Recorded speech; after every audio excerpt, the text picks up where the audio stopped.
Sunrise ಮೀಡಿಯಾದ ಮತ್ತೊಂದು ವಿಡಿಯೋಗೆ ನಿಮಗೆಲ್ಲ ಪ್ರೀತಿಯ ಸ್ವಾಗತ. ಡಾಕ್ಟರ್ ರಾಜ್ಕುಮಾರ್ ಅವರಿಗೂ ಲೀಲಾವತಿ ಅವರಿಗೂ ಪ್ರೀತಿ ಹುಟ್ಟಿದ್ದು ಹೇಗೆ ಗೊತ್ತಾ? ಮಂತ್ರಾಲಯದಲ್ಲಿ ಗಾಂಧರ್ವ ವಿವಾಹವಾಗಿದ್ದ ಡಾಕ್ಟರ್ ರಾಜ್ಕುಮಾರ್ ಮತ್ತು ಲೀಲಾವತಿಯವರು ಕನ್ನಡ ಚಿತ್ರರಂಗದ ಇತಿಹಾಸದ ಪುಟಗಳನ್ನು ಒಮ್ಮೆ ತಿರುವಿ ಹಾಕಿದರೆ ಅಲ್ಲಿ ಸುವರ್ಣಾಕ್ಷರಗಳಲ್ಲಿ ಬರೆದಿಟ್ಟ ಒಂದು ಜೋಡಿ ಕಣ್ಣಿಗೆ ಕಾಣುತ್ತದೆ. ಅದುವೇ ವರನಟ ಡಾಕ್ಟರ್ ರಾಜ್ಕುಮಾರ್ ಮತ್ತು ಅಭಿನಯ ಶಾರದೆ ಲೀಲಾವತಿ. ಬೆಳ್ಳಿ ಪರದೆಯ ಮೇಲೆ ಈ ಜೋಡಿ ಬಂದರೆ ಸಾಕು, ಪ್ರೇಕ್ಷಕರು ಕಣ್ಣು ಮಿಟುಕಿಸದೆ ನೋಡುತ್ತಿದ್ದರು. ಕೇವಲ ಅಭಿನಯವಷ್ಟೇ ಅಲ್ಲ, ಅವರ ಕಣ್ಣುಗಳಲ್ಲಿನ ಆ ಪ್ರೀತಿ ಕಾಳಜಿ ನೋಡುಗರನ್ನು ಮುಗ್ಧರನ್ನಾಗಿಸುತ್ತಿತ್ತು. ರಾಣಿ ವನ್ನಮ್ಮ, ಸಂತ ತುಕಾರಾಂ, ವೀರಕೇಸರಿ, ಗಂಗೆ ಗೌರಿ ಹೀಗೆ ಸಾಲು ಸಾಲು ಹಿಟ್ ಚಿತ್ರಗಳಲ್ಲಿ ಇವರು ಜೀವ ತುಂಬಿ ನಟಿಸಿದರು. ಆದರೆ ತೆರೆ ಮೇಲಿನ ಈ ಅದ್ಭುತ ಕೆಮಿಸ್ಟ್ರಿಯ ಹಿಂದೆ ತೆರೆಮರೆಯಲ್ಲಿ ಯಾರಿಗೂ ತಿಳಿಯದ ಒಂದು ರೋಚಕ ಪ್ರೇಮ ಕಥೆ ಹುಟ್ಟಿತು ಎಂಬುದು ನಿಮಗೆ ಗೊತ್ತಾ? ಬನ್ನಿ, ಆ ಪ್ರೀತಿಯ ಪಯಣ ಶುರುವಾಗಿದ್ದು ಎಲ್ಲಿಂದ ಎಂದು ನೋಡೋಣ.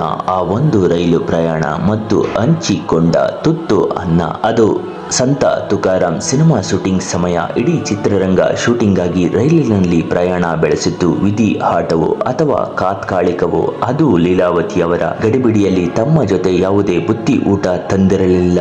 ರೈಲು ಚಲಿಸುತ್ತಿತ್ತು. ಹೊಟ್ಟೆ ಹಸುವಿನಿಂದ ಕಂಗಾಲಾಗಿದ್ದ ಲೀಲಾವತಿಯವರನ್ನು ಸುಮ್ಮನೆ ಕುಳಿತಿದ್ದರು. ಎಲ್ಲರೂ ತಮ್ಮ ತಮ್ಮ ಊಟದ ಡಬ್ಬಿ ತೆರೆದರು. ಅದನ್ನು ಗಮನಿಸಿದ ಮುತ್ತುರಾಜ್, ಡಾಕ್ಟರ್ ರಾಜ್ಕುಮಾರ್ ತಮ್ಮ ಮನೆಯಿಂದ ತಂದಿದ್ದ ಬುತ್ತಿಯನ್ನು ಬಿಚ್ಚಿದ್ದ ರಾಜ್ಕುಮಾರ್ ಅವರು ಲೀಲಾವತಿಯವರನ್ನು ವಾತ್ಸಲ್ಯದಿಂದ ಕರೆದು ಬನ್ನಿ ಒಟ್ಟಿಗೆ ಊಟ ಮಾಡೋಣ ಎಂದರಂತೆ.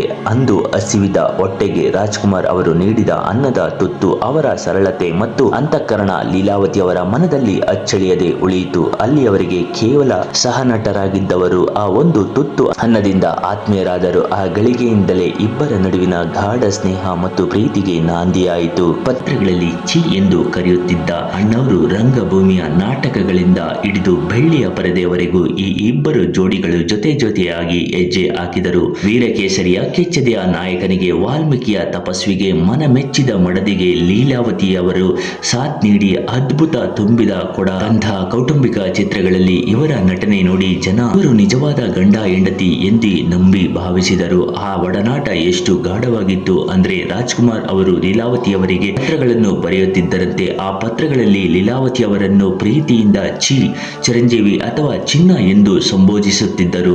ಮಂತ್ರಾಲಯದಲ್ಲಿ ರಾಯರ ಸಾಕ್ಷಿಯಾಗಿ ಹಾರ ಬದಲಿಸಿಕೊಂಡರೆ ರಾಜ್ ಲೀಲಾವತಿ. ಇದು ಈ ಪ್ರೇಮ ಕಥೆಯ ಅತ್ಯಂತ ರೋಚಕ ಮತ್ತು ಕ್ಲೈಮ್ಯಾಕ್ಸ್ ಘಟ್ಟ. ಸಿನಿಮಾಗಳ ಶೂಟಿಂಗ್ ಮುಗಿದ ಮೇಲೆ ಕ್ಯಾಮೆರಾ ಸ್ವಿಚ್ ಆಫ್ ಆದ ಮೇಲೂ ಈ ಇಬ್ಬರ ಪ್ರೀತಿ ಸ್ವಿಚ್ ಆನ್ ಆಗಲೇ ಇಲ್ಲ.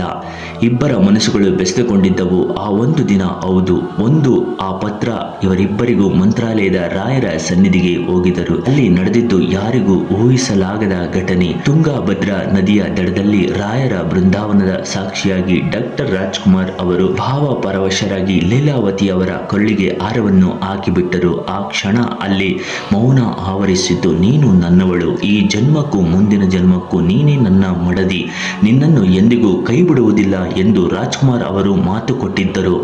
ಯಾವುದೇ ಸಂಪ್ರದಾಯ ಹಂಗಿಲ್ಲದೆ, ಸಮಾಜದ ಯಾವ ಕಟ್ಟುಪಾಡುಗಳಿಲ್ಲದೆ ಕೇವಲ ಎರಡು ಹೃದಯಗಳು ದೇವರ ಮುಂದೆ ಒಂದಾಗಿದ್ದವು. ಇದನ್ನೇ ಗಾಂಧರ್ವ ವಿವಾಹ ಎನ್ನಲಾಗುತ್ತದೆ.